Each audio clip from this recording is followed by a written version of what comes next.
Hi everyone, it's Bretta Riches here from runforefoot.com, and today I'm going to be talking to you about more research that I came across on how motion-controlled running shoes, which are running shoes that control abnormal movements of the back of the foot, how these types of shoes not only weaken the arch, as we already know, but these types of shoes also weaken the toes as well. So there are two areas of the foot that help control excessive pronation during running, and these areas are, just to name a few, the toes and the arch.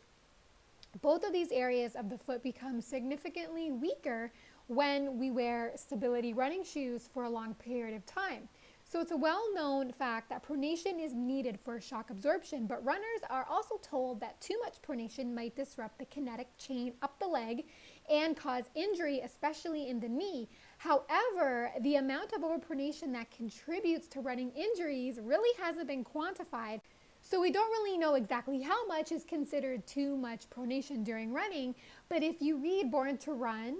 by Christopher McDougall, then you will have read the study-proven material that he illustrates regarding the importance of pronation, and that pronation of the foot is a good thing, and you don't want your foot to be too immobilized when you run. Aside from that, another thing I wanted to talk to you about is the intrinsic muscle activity in the foot, because the more intrinsic muscle activity that occurs within the foot, the stronger your foot will be. And this is why barefoot running is so essential to foot health, because it's one of the purest ways to stimulate the feet, giving you the greatest amount of intrinsic muscle activity. So there's something to keep in mind, because like I said, stability running shoes weakens the arch of the foot, but these shoes also weaken the toes and the metatarsals, which are the little bones that connect the toes. And when these muscles are weak, your ankle stability and therefore your landing stability during running is heavily compromised. The reason the toes become so weak in stability running shoes is because stability running shoes have a very rigid and inflexible forefoot area. So your toes essentially become very immobilized, just like the arch, because of the arch support in the shoe as well as the heel counter. Your toes are unable to grip the surface and they can't flex naturally. So this is why muscle activity is dramatically reduced. As a consequence, you create a very unstable landing environment when you run, in which case running becomes a burden on the ankle, the knees, and it's a great way to also get a hyperextension injury.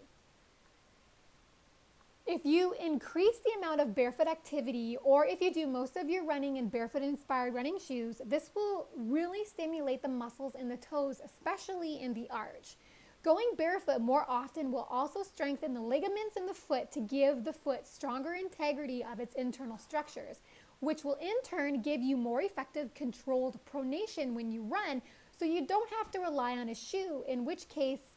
these types of shoes need to be replaced every so many kilometers, because when the shoe technology wears out, your weak foot is wide open to injury, which is why you are just better off rehabilitating your foot by barefoot running more often or fully converting to minimalist running. For more information about proper footwear for running, as well as my reviews and recommendations on the most suitable running shoes for forefoot running, please head on over to my blog, runforefoot.com, and have fun up there in the roads, and bye for now.